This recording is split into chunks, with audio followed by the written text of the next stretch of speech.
Hi everyone, it's Roger and APF from DisKingdom.com, and in this episode we're going to be discussing our favourite Pixar movies. So we're going to be going through some of our choices of what we like, what we didn't like, but mainly what we like. So Abe, we're going to throw this one straight over to you. What are some of your favourite Pixar movies? Are we doing top five? Is that what we're doing? Yeah, we'll do top five. All right, my top five. My number one is Up. I really loved Up. It definitely stretched the boundaries. I mean, you have an old guy in a floating house with balloons taking a kid who has parental, issues as far as, situation going on at home. And then you also have dogs who have collars that allow them to talk. And I mean, it's just it's a crazy movie, but I love it. I mean, the first 8 minutes of this movie tells such a great love story, so much better than so many things out there, like the Twilight series or like anything out there that's like lovey-dovey. The first 8 minutes definitely are amazing, but overall, you love the characters. You love Carl and Russell and Doug. Even Alpha is funny. So no, it's definitely my top. My second favorite. Actually, do you want to go one by one? You want to say what your top favorite is? Yeah, we'll do it.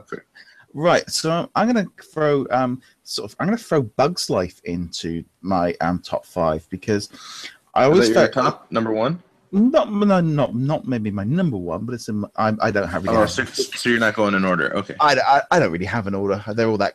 I do. Yeah. I think with like Bugs Life, it was always one of those ones that I just remember. It came out at the same time as Ants, and I always liked Toy Story, but Bugs Life was always one of those ones that kind of. I always liked it because I've always been a big fan of bugs and insects and stuff like that. It just seemed to be like the first kind of. I remember just watching it and going, "This is kind of how you imagine bugs and all the rest of it." And it was just so well done. And even now, it's like when it's on at Christmas, pretty much every time it comes on, I end up watching it. It's just one of those kind of. I think it's like I said, it's slightly underrated, but I just love the characters and the whole sort of theme of it. It just seems to be such a cool story. And I love Hymick the caterpillar, and I don't know what it is about it. It's just a very nice story. I like the fact that it felt like something completely unique because while it was the second Pixar movie, but like Toy Story kind of got a lot of attention. But Bugs Life, I always just felt was a really cool movie. Excellent. Bugs Life was great. My number 2 film is actually the newest one, which is Inside Out. I did enjoy it a lot. You got a lot of feels in that movie. I definitely enjoy the chemistry between the 5 emotions. I definitely love, although Roger disagrees, but I love Bing Bong. He's definitely one of my favorite characters. I do love that they implemented so much about somebody's like memory and their mind and how it works. Like, obviously Bing Bong was an imaginary friend. You had these workers in there that were getting rid of memories that you have stored. Like, I think it was like the names of a bunch of dolls or a bunch of how to play different songs on piano, and they would be selective on what to keep. And then you had like dream productions. I mean, it's some really cool ideas on how the brain works. But it's definitely a really, really, I want to say intellectual movie. I was surprised how much they dove into the brain and how it works and turned it into this awesome, creative, just funny and emotional felt film. Not to mention, I love how they did that one very ending part where they showed a bunch of people's feelings and how they worked. So that's definitely my number 2 favorite. Yeah, I was gonna say, Inside Out is a great movie. I'm kind of one of those things of when it comes out on Blu-ray and stuff, watching it for a few times because it's that thing of, again, it feels so different to any of the other movies that are out. Kind of different way of looking at it. It's just a really interesting movie, and I do agree on your choice that it is. It's cool. I'm going to be honest; it's not in my top 5 yet. I think I need a few more viewings to kind of see how quickly, but I really enjoyed it. I did enjoy so I'm going to throw my next one in there. The Incredibles. I think The Incredibles, for me, as a big sort of superhero fan and sort of big Marvel fan, this was like a really very, very well done one. It's quite funny now that people now are calling it the official best Fantastic Four movie ever. And that's primarily because a lot of people like, it's got that family dynamic. They've all got superpowers, and it's just done on a very level, and it showed that they're all a family, and why they're going through it, and that and it was just really well done. And I think it's such a great way of sort of telling a story and sort of getting into the superhero thing with their own thing. Because at the time, obviously, they didn't own Marvel. They kind of created their own superheroes. But like now, you sort of look. Every time I watch it, you sort of go, "This is just really cool." I'm sure Fox looking at it going, "If we can get that, we can get ourselves a good movie." But yeah, it's just such a great kind of all-round sort of superhero movie, and I think that's what I love about it. I also like the fact that you had Syndrome, which was a pretty interesting villain because not only was it like a self-made villain, but he was actually fueled by rejection from Mr. Incredible. Yeah. Like he was his biggest fan, and because he didn't want anything to do with him as far as help goes, it turned him into this, nemesis. So it was kind of cool story behind that. Yeah. Yeah. Go ahead. Yeah, carry on. Oh, okay. I thought you were gonna answer it. So moving on to my number 3 is Ratatouille. Obviously the thought of a rat in a kitchen, obviously disgusts a lot of people out there. But I just love the whole thought and the concept behind it. It's like, everybody can cook. It's, just shows you somebody who has this like huge devotion, passion for cooking. And even if it's a rat, they have the same opportunity. I mean, they should have the same opportunity as what, like, I guess they're trying to tell you, sort of. But I like the characters. I love Remy and Emile. It's just a funny little balance. I love how Remy and Linguini have really no vocal, no way of no verbiage to communicate. Mainly, just the passion of food that he has and the way he can control them with his hair. And it's set in Paris, so it kind of makes sense. And it's all about food. And no, it's just so cool. It's a great movie. It's something that I really enjoyed because I personally love cooking myself, so it's kind of hit a little bit, hit home for me. No, it's a cute little movie, and it was definitely my favorite for a while. Yeah, no, it's definitely a great movie. Yeah. I'm gonna be honest. I think for me, Ratatouille has always been kind of it's good. It's an enjoyable movie, but I would never really say it was a particular favorite of mine. It was kind of a nice sort of story, but yeah, I'm not really too sure if it would be considered. It's definitely not in my top 5 because while I really enjoy that the certain aspects of it, certain parts of it just felt, I don't know quite what it is, just didn't quite fully connect with me the same way. Unlike Cars, which was my other top choice, I love the Cars movies. Now I know some people will be like, they're not very good. They're just merchandise. In fact, you got a talking car. You can't really, this is to me one of those fantastic movies in terms of it's fun to watch. You've got the great buddy relationship with Mater and Lightning McQueen. There's a kind of a love interest, but it's kind of put on the back burner, and it's a way. Someone that's not American, NASCAR doesn't interest me in the slightest. It just seems, they was around in a circle. They've actually made, NASCAR and that kind of element look cool, and it's just a really cool dynamic. I'm going to be honest, I didn't really see the need for them to do the spy aspect to it in Cars 2, but I really do like Cars as it's on its own. I thought it was a really good movie, and sort of that is just a unique way of doing it. And I like the style that they've done the characters in, and the way it feels completely separate. It's its own separate universe away from everything else in Disney and Pixar. Yeah, that was okay. It's just cars talking. I mean, it was a fun movie, but yeah, that one definitely not my top five.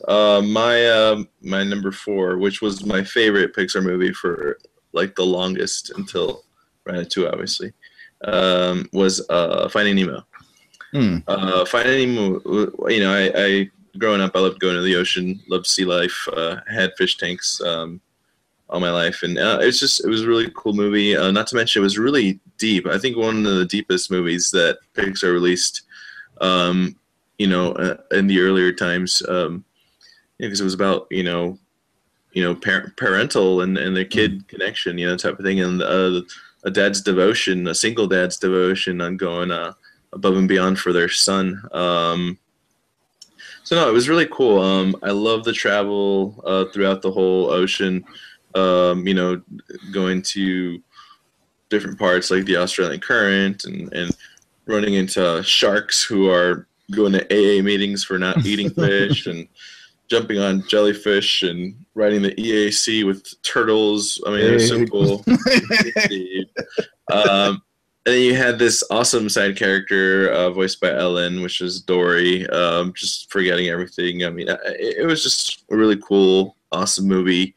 It kept you on the edge of the seat and wanted you to see more over and over again. And I think one of the things that really hit home with me too is like this whole time you have this journey to through this vast ocean just to get your kid, and then you get to see the other side of this whole fish world is where Nemo is, which is in a fish tank in a dentist office, and you get to see the fish life in a tank, and it was kind of cool. I definitely one of my top favorites. If I'm ranking them, obviously I would say fourth, but still I love them. Good movie. Yeah, no, Finding Nemo was in my top five as well. One of my favorite movies. Love it. That whole I grew up in the ocean, living by the beach, and always had fish tanks, and that whole connection to me with those characters has worked well.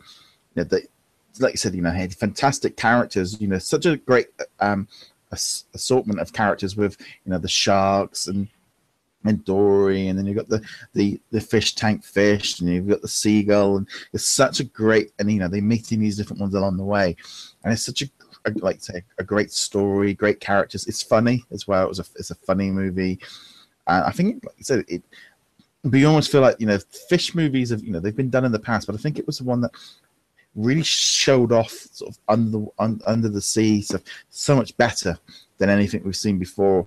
And almost since, I think of other like fishy movies, they've never really been able to capture that same style that Finding Nemo did, and it's completely unique in the way of how it tells that story. And for me, Finding Nemo is one of the all-time classics of Disney movies, full stop. And definitely one of my favorite Pixar movies they've ever made. Okay, and my last one. Yeah. Last one is Toy Story 3. I enjoyed all the Toy Story movies. I would say Toy Story 2 was definitely up there for me, but I think Toy Story 3 was great. I mean, it had a lot. I love that they did like this kind of like break out of jail, Ocean's 11 type of feel to it. I love resetting Buzz and having Spanish Buzz come out of nowhere. Love the new characters. I mean, Lotso was an interesting villain. It was not more so that he was bad. It was just more so rejection that kind of turned him that way. Or even though he was forgotten, he felt like he was rejected, or he was lost or whatever. But no, it was just a great, great film. It was very, very heartfelt. It was kind of tough to see Andy finally let go of his toys. I mean, you see like this almost this dark moment where he just wants to take this cowboy out of this little girl's hand, because it's like, wait a second, he was going to stay with me. He was the last thing I was going to hold on to. Yeah. But it's like when he finally realized, what they have meant for him all his life, for them to want to be played with was something that they enjoyed the most, and that he saw a little girl playing with it again. It kind of reminded him of his time. And it hit home to me as well. Like, I still have these memories of some of my toys that I had when I was a little kid, and no, it was definitely one of my top 5. Toy Story 3. See, I went with the original Toy Story for mine, because while probably 2 and 3 are probably better movies in terms of story, and I definitely think Toy Story 3 is one of Pixar's strongest ones. I think they really hit. It was probably one of the stronger ones. I think the original Toy Story for me was groundbreaking. I remember being at high school when it came out, and I remember seeing it and at the cinema, because it literally it was the first computer generated movie. I was into computers. It was completely different. It was unlike anything we'd ever seen before. It was sort of revolutionary. And especially, I always think back, when I think, a lot of people, Disney fans, talk about this like Renaissance era of the 90s, and they talk about these classic Disney movies that they all love. And I'm maybe that little bit older. You see, for me, it was like, we had the Lion King, but suddenly once Pixar come along, with Toy Story and Bugs Life, I never really had that same connection with those Renaissance movies because of maybe of being teenage lad and stuff. It never really, but Toy Story really caught my attention as a teenager, of being such a great movie, really well done, new characters, new way of doing it, an entirely different way of breaking it. So, when I think back of the 90s, I think like Lion King, Toy Story, these are like my classic movies. Whereas, things like Mulan and Pocahontas, I don't have that same connection to them that I do with Toy Story. Yeah, no, Toy Story is definitely the one who started it all. But yeah, the Pixar movies are all good. I mean, we got another one coming this year, and we'll see how that one goes. Yeah, it definitely seems like now we're getting into. I mean, this year we've had The Inside Out and Good Dinosaur as kind of the new ones, but also they're jumping back in there and doing. That we've got Incredibles 2, Pixar, Cars 3, Toy Story 4. They're definitely getting into that idea. And Finding Dory. They're definitely getting into the groove of now starting to churn out. They've made franchises rather than just single movies. But I do like the fact sometimes that they do just do something completely brand new, completely different, and an entirely new story rather than, franchises are great, but I like the idea of them kind of putting in new characters as well, sort of in between them. Yeah, Coco seems interesting. Yes, and it's going to be cool. They've got lots of stuff coming out, but we'd love to know what your guys' thoughts are. What are your top Pixar movies? Did you agree with our choices? Did you not disagree? Comment below. Get in touch with us and let us know. Anyway, guys, just want to give a big thank you to our Patreons. Ethan at Magic Baron Collectors and SorterApps.com. Big thank to him, and also a big shout out to James at Infinity Museum for being another patron. And you can check us out at Twitter at DisKingdom. You can also check us out on Facebook. My Facebook group, Disney Marketplace. Remember to hit that subscribe button, and we shall see you guys in another video. So, laters. Hakuna Matata. Hakuna Matata. Wrong company.